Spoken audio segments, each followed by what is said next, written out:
जय मसीह की। सजीव वाहिनी के दैनिक प्रेरणा में आपका स्वागत है। आज इस सुबह के समय हम प्रभु के वचन पर मनन और चिंतन करने जा रहे हैं। प्यारे भाइयों और बहनों, आज प्रभु का वचन नीति वचन अध्याय 19 और वचन 17, प्रोवर्ब्स चैप्टर 19 वर्स 17। जो कंगाल पर अनुग्रह करता है वह यहोवा को उधार देता है और वह अपने इस काम का प्रतिफल पाएगा।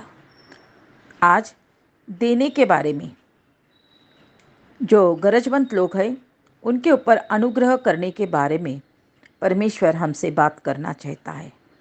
प्रभु परमेश्वर हमें कहता है, कंगाल पर अनुग्रह करेंगे तो प्रतिफल पाएंगे। देना सबको अच्छा लगता है, हम देते हैं, बहुत बार खुशी से भी देते हैं। मगर प्यारे भाइयों और बहनों, हम किसको देते हैं? थोड़ा सोचेंगे तो देते समय हम सोचते हैं कि मैंने इस भाई को या इस बहन को जो कुछ दिया है सही टाइम पर मुझे फिर से मिलेगा ना। अभी आज मैंने उसे दिया है, सही टाइम पर मुझे मुसीबत है उसी समय मुझे मिलेगा ना। ऐसा कोई स्वार्थी दृष्टि, सेल्फिश विचार हमारे मन में रहते हैं। मगर आज प्रभु का आत्मा हमें बताता है, जो कंगाल है उन पर अनुग्रह करना। जो कंगाल है, जो दीन है, जो गरीब है, जो हमें फिर से वापस नहीं कर सकता है, उतनी कुवत उतनी ताकत उनमें नहीं है, उनकी गरज है। और ऐसे गरजवंत लोगों को जब हम देते हैं, उन पर अनुग्रह करते हैं, सही समय पर उनकी सहायता करते हैं, तो परमेश्वर कहता है कि तुम उस भाई या बहन पर नहीं तो मुझ पर अनुग्रह कर रहे हैं और तुम मुझे उधार दे रहे हैं। जो परमेश्वर, जिसने इस पृथ्वी को बनाया है, जिस यहोवा ने इस पृथ्वी को अभी तक चलाया है और चलाने वाला है, वह परमेश्वर हम जैसे मनुष्य से कहता है, जब कंगाल पर तू अनुग्रह करता है तो मेरे बेटे मेरी बेटी, मुझ पर तू मुझे उधार देता है और तेरा प्रतिफल मैं जरूर तुझे दूंगा। प्यारे भाइयों और बहनों, हम देते समय यही देखना चाहिए कि जिससे मैं दे रहा हूँ दे रही हूँ वो गरजवंत है। मैं देते समय उसकी ज़रूरत पूरी हो जाएगी, उसके दिल में खुशी आएगी और मेरे मन में शांति आएगी। जब हम ऐसा करते हैं तो प्रभु की नज़र से हम प्रतिफल पाने के लिए योग्य बनते हैं। और प्रभु हमें जो प्रतिफल देने वाला है, वो प्रतिफल क्या होगा मेरे प्यारे भाइयों और बहनों? हम सार्वकालिक जीवन के लिए, अनंतकालिक जीवन के लिए हमें जीने का अवसर मिलेगा। प्यारे भाइयों और बहनों, वो हमें प्रतिफल देगा। वो प्रतिफल स्वर्गीय राज्य है। इससे बड़ा प्रतिफल दूसरा कोई नहीं हो सकता है। जब जरूरतमंद लोगों को हम सहायता करते हैं, उन पर अनुग्रह करते हैं, तो हमें बहुत बड़ा प्रतिफल यहोवा की ओर से मिलता है। बाइबल में इसके बारे में कुछ वचन लिखे हैं। हम देखेंगे मत्ती सुसमाचार उसका अध्याय 25 और 34 के आगे, 34 के आगे जो वचन है उसमें हम देखेंगे। मैथ्यू चैप्टर 25 और वर्स 34 के आगे हम देखते हैं कि जो न्याय का दिन आने वाला है, एक दिन हम सबको न्याय के दिन के सामने जाना पड़ेगा। जो हमारा न्यायाधीश है वो यीशु मसीह है, उसके सामने हमें खड़ा होना ही है।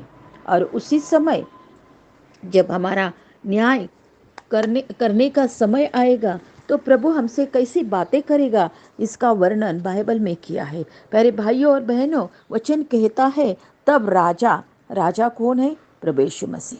तब राजा अपनी दाहिनी ओर वालों से कहेगा, हे मेरे पिता के धन्य लोगों। जब हम कंगालों पर अनुग्रह करते हैं तो पिता के लोग हैं हम, और दूसरा क्या है, हम धन्य लोग हैं। देने के बाद हमें जो मिलता है वो बहुत बड़ा है। उसमें उसने क्या कहा है, पिता के लोग। जब कंगालों पर हम अनुग्रह करते हैं तो हम पिता के लोग बनते हैं और हम धन्य लोग बनते हैं। और आगे वो कहता है, आओ उस राज्य के अधिकारी हो जाओ जो जगत के आदि से तुम्हारे लिए तैयार किया गया है।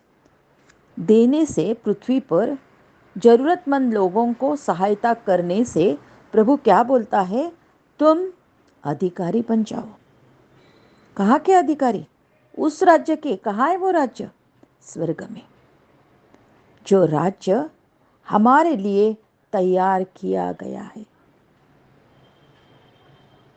यहोवा परमेश्वर ने यीशु मसीह के द्वारा स्वर्ग में हमारे लिए वह राज्य तैयार किया गया है। उसका अधिकारी प्रभु परमेश्वर हमें बनाना चाहता है। इसलिए आज धरती पर होते समय जो कुछ परमेश्वर की वजह से हमें मिल गया है, उसमें से जो ज़रूरतमंद है उन पर सहायता करने का मौका हमें मिलता है। वो मौका लेकर हम उनकी ज़रूरत पूरी करना है। आगे वो कहता है, ये वतन मैं तुमको क्यों देंगे, अधिकारी तुम क्यों बनेंगे? इसलिए क्योंकि 35 वचन में प्रभु कहता है, क्योंकि कारण क्या है, किस वजह से तुम अधिकारी बन जाएंगे? मैं भूखा था और तुमने मुझे खाने को दिया। मैं प्यासा था और तुमने मुझे पानी पिलाया। मैं परदेशी था और तुमने मुझे अपने घर में ठहराया। मैं नंगा था और तुमने मुझे कपड़े पहनाए। मैं बीमार था और तुमने मेरी सुधि ली। मैं बंदी गृह में था और तुम मुझसे मिलने आए। सचमुच प्रभु यीशु हमारे सामने है क्या? नहीं प्यारे। हमारे दृश्य नज़र में हम प्रभु यीशु को नहीं देख सकते हैं, मगर आगे जाके प्रभु कहता है, जब हम प्रभु ऐसा कहता है तो हमें प्रश्न आता है कि कब हमें प्रभु की मुलाकात हो गई। अभी तक तो हम रोज प्रार्थना करते हैं, प्रभु तेरा दर्शन चाहिए, प्रभु तुझे मिलना है। अभी तक तो कभी भी प्रभु मिला नहीं है, प्रभु का दर्शन नहीं हुआ है। प्रभु उसी समय हमें कहने वाला है, तब धर्मी उसको उत्तर देंगे, हे प्रभु, हमने कब तुझे भूखा देखा और खिलाया, या प्यासा देखा और पानी पिलाया? हमने कब तुझे परदेशी देखा और अपने घर में ठहराया, या नंगा देखा और कपड़े पहनाए? हमने कब तुझे बीमार या बंदी गृह में देखा और तुझसे मिलने आए? तब राजा ने उत्तर देगा, मैं तुमसे सच कहता हूँ कि तुमने जो मेरे इन छोटे से छोटे भाइयों में से किसी एक के साथ किया, वह मेरे ही साथ किया। प्यारे भाइयों और बहनों, इस दुनिया में हम जब तक जिंदा है, हमारे सामने छोटे से छोटे भी कोई आए और वो ज़रूरतमंद है तो उनकी सहायता करने का मौका हमें कभी भी नहीं छोड़ना चाहिए। जब उनको हम सहायता करते हैं, उनकी सुधि लेते हैं, उन पर अनुग्रह करते हैं, उनकी ज़रूरत पूरी करते हैं, तो प्रभु के पास वो पहुंच जाता है। इसलिए वो कहता है कि तुमने उसे नहीं किया, वो मुझे किया है। जो दुनिया में तुम्हारे सामने आया ज़रूरतमंद, उसको तुमने दिया, उसी समय वो तुमने मुझे दिया है। प्यारे भाइयों और बहनों, जो ज़रूरतमंद है उनके रूप में परमेश्वर हमारे सामने आता है। क्या ऐसे जो कंगाल है उन पर हम अनुग्रह करते हैं क्या? बहुत समय ऐसा होता है कि हम देते हैं, मगर ये सोच कर देते हैं कि मेरी नाम बढ़ना चाहिए, मुझे प्रसिद्धि मिलना चाहिए, पब्लिसिटी होना चाहिए, 4 लोगों ने कहना चाहिए इस भाई ने, इस बहन ने इतना बड़ा डोनेशन दिया है, चर्च में ये जो कुछ लाया है इस भाई के द्वारा, इस बहन के द्वारा चर्च में आया है। नहीं प्यारे भाई और बहन, ये पब्लिसिटी के पीछे नहीं जाना चाहिए। यदि हम पब्लिसिटी के पीछे गएंगे ना, तो ये हमारा प्रतिफल इस धरती पर ही हमें मिल गया। स्वर्ग में हमें प्रतिफल नहीं मिलेगा। मगर प्रभु का वचन हमें बताता है कि हम जब गुप्त रीति से किसी को देंगे तो मेरे प्यारे भाइयों और बहनों, वो प्रभु की नज़रों में से नहीं छूटता है और प्रभु हमें उससे उसका प्रतिफल सही वक्त पर वो हमें देता है। तो प्यारे भाइयों और बहनों, हम इस वक्त पर ध्यान देना चाहिए कि हमें किससे देना चाहिए और कैसे देना चाहिए। हम जब देते हैं तो हमने जिसको दिया है वो सिर्फ प्रभु में और हमारे बीच में ही रहना चाहिए। हम सब दुनिया को बता के हम यह नहीं करना चाहिए। प्यारे भाइयों और बहनों, जब देते हैं तो हम किसी के सामने देना नहीं है। हम किसी के सामने उसका प्रसिद्धि नहीं करना चाहिए। तो हम गुप्त रीति से दान करना सीखना चाहिए कि प्रभु कहता है, जब तू दान करे तो जो तेरा दाहिना हाथ करता है उसे तेरा बायां हाथ न जानने पाए। इतना गुप्त दान हम करना चाहिए। ऐसा गुप्त दान हम करेंगे, पब्लिसिटी नहीं करेंगे, तो प्रभु कहता है तेरा दान गुप्त रहे और तब तेरा पिता जो गुप्त में देखता है तुझे प्रतिफल देगा। क्या प्रतिफल मिलेगा? अनंत राज्य का वारिस मिलेगा। मगर जब हम बढ़ाई करते हैं, लोगों के सामने दिखावा करते हैं, तो अपना प्रतिफल धरती पर ही मिलता है। जब हम बढ़ाई करने के लिए दान धर्म करते हैं तो प्रभु कहता है, मैं तुमसे सच कहता हूं कि वे अपना प्रतिफल पा चुके। धरती पर ही प्रतिफल मिलेगा। स्वर्ग में जाने के बाद उस दान का प्रतिफल हमें नहीं मिलता है। हमें स्वर्ग में जाने के बाद हमारे दान धर्म का प्रतिफल मिलना चाहिए। तो आज गुप्त दान करना हम सीखना चाहिए। आज गुप्त में दान करेंगे तो स्वर्ग में बड़ा प्रतिफल मिलेगा। मगर आज पब्लिसिटी करते हुए, बढ़ाई मारते हुए दान करेंगे तो मेरे प्यारे भाइयों और बहनों, धरती पर ही उसका प्रतिफल मिलेगा। स्वर्ग में उसका रिवार्ड हमारे लिए नहीं है। आज की सुबह परमेश्वर हमसे बात करता है और हमें कहता है, मेरे बच्चों, मेरे प्यारे बच्चों, और तुम देना सीखो।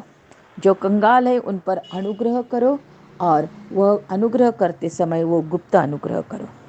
जब उनको आप देंगे तो वो तुम परमेश्वर को देते हैं। जब हम कंगालों पर अनुग्रह करते हैं तो हम प्रभु को देते हैं। प्रभु को हम, यहोवा को हम उधार देते हैं और इसका प्रतिफल जरूर जरूर हमें स्वर्ग में मिलेगा। इसलिए आज के सुबह हम हमारे मन में निश्चय करना है कि हम देने वाले बनेंगे, गुप्त रीति से देने वाले बनेंगे, जिसका प्रतिफल हमें स्वर्ग में मिलेगा। हमारा जो यहोवा परमेश्वर है वह उसका आँख, उसकी दृष्टि हमारे ओर हमेशा रहती है। इसलिए प्रभु की नज़र में हम आना चाहिए। दुनिया की नज़र में हमारी क्या कीमत है वो हम नहीं देखना चाहिए प्यारे भाइयों और बहनों। मगर प्रभु के नज़रों में हम एक विश्वासु रहने के लिए, प्रभु के नज़र में हम एक देने वाले बनने के लिए हमारी कोशिश करना बहुत ज़रूरी है। मगर बहुत समय ऐसा होता है कि हमारे मन में प्रसिद्धि की बात आती है और इस वजह से हम गुप्त दान करने के लिए तैयार नहीं होते हैं। मगर हम धर्मी बनकर अनुग्रह करने वाले बनेंगे। भजन संहिता 37 और 21 में लिखा है, परंतु धर्मी अनुग्रह करके दान देता है। हम धर्मी बनकर अनुग्रह करके दान देने के लिए प्रभु से सहायता मांगेंगे। हम प्रार्थना करेंगे। प्यारे स्वर्गीय पिता, हम तेरा धन्यवाद करते हैं, हम तेरी स्तुति करते हैं कि तेरे वचन के द्वारा, तेरे पवित्र आत्मा के द्वारा तूने हमसे बात किए। हम तेरा धन्यवाद करते हैं। हमेशा प्रभु परमेश्वर धर्मी बनकर रहने के लिए हमारी सहायता करो। हम धर्मी बनकर प्रभु परमेश्वर अनुग्रह करने वाले बनने के लिए हम पर कृपा करो प्रभु परमेश्वर। और जो गुप्त दान है वो करने के लिए हमारी सहायता करो प्रभु परमेश्वर। बढ़ाई से हमें दूर रखने के लिए कृपा करो प्रभु परमेश्वर। गुप्त दान करके प्रभु परमेश्वर हम प्रतिफल पाने के लिए, योग्य बनने के लिए प्रभु परमेश्वर, हम हर एक जन तुम्हारे पवित्र हाथ में खुद को सौंप देते हैं प्रभु परमेश्वर। किसी भी प्रकार से प्रभु परमेश्वर हम बढ़ाई के पीछे नहीं जाएंगे प्रभु परमेश्वर, तो हम गुप्त रीति से दान धर्म करेंगे प्रभु परमेश्वर, कि जिसकी वजह से प्रभु परमेश्वर हमें प्रतिफल मिलेगा प्रभु परमेश्वर। तेरा जो वचन है कि जो कंगाल पर अनुग्रह करता है वो यहोवा को उधार देता है, यह करने के लिए हर एक की सहायता करो प्रभु परमेश्वर। और जब न्याय का दिन आएगा तो प्रभु परमेश्वर हम तेरे सामने खड़े रहते समय प्रभु परमेश्वर तू हमको प्रतिफल देगा प्रभु परमेश्वर। तो हमसे कहेगा कि तूने मेरी सुधि ली है। प्रभु यह मौका हमारे जीवन में आते समय हर एक को वो पूरा करने के लिए सहायता करो। जो भूखे प्यासे ज़रूरतमंद जो नंगे हैं बीमार है, उनके पास जाकर उनकी सुधि लेने के लिए हमारी सहायता करो। हमारा हृदय कठिन नहीं होना चाहिए, हर एक के लिए हमारे हृदय में तरस आना चाहिए, प्यार आना चाहिए। इसलिए प्रभु हम खुद को तेरे पवित्र हाथ में सौंप देते हैं। प्रभु परमेश्वर हमारी सहायता करो, हम पर दया करो और आने वाले दिनों में जो स्वर्गीय राज्य का वतन है वो पाने के लिए हमें लायक बनाओ। प्रभु यीशु के नाम से मांगती हूँ, सुन और कबूल कर। आमीन आमीन आमीन।